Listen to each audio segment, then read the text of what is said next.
ईश्वरदास जी जन्म स्थान भाद्रेश बारे में है। अरे करणी जी रुद्ध है। मोती शमोन उजड़ो चंदन शमोन काट करणी शमोन देवता गीता शमोन पाठ करणी ने किलतार जुबा कबू नहीं जानिए आप पावन हार मथुरा तुम में हाशदू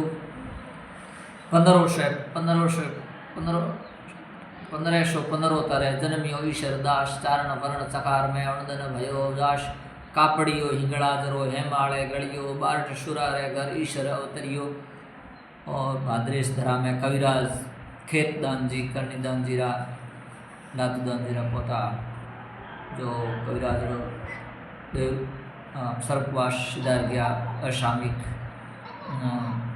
शोधन गाँव आपना और आत्मा शांति दे भगवान।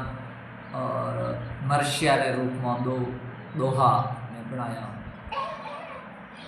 खेतदान गढ़वी गुणी दुणी बखाणे देश ईश्वर अंश भेटियो ईश्वर करा याद कवेश कवियण नाम कवियण रूपक कोटड़ी भल भादरेश भौम कर्मठ करणी दौन रो कीर्त बधारी कौम चांद जाति रो भी मान सम्मान बढ़ायो। और 36 कौम रे साथे खड़ा रहा। हमारी आत्मा सत्संग में कैलाश नाम देता जन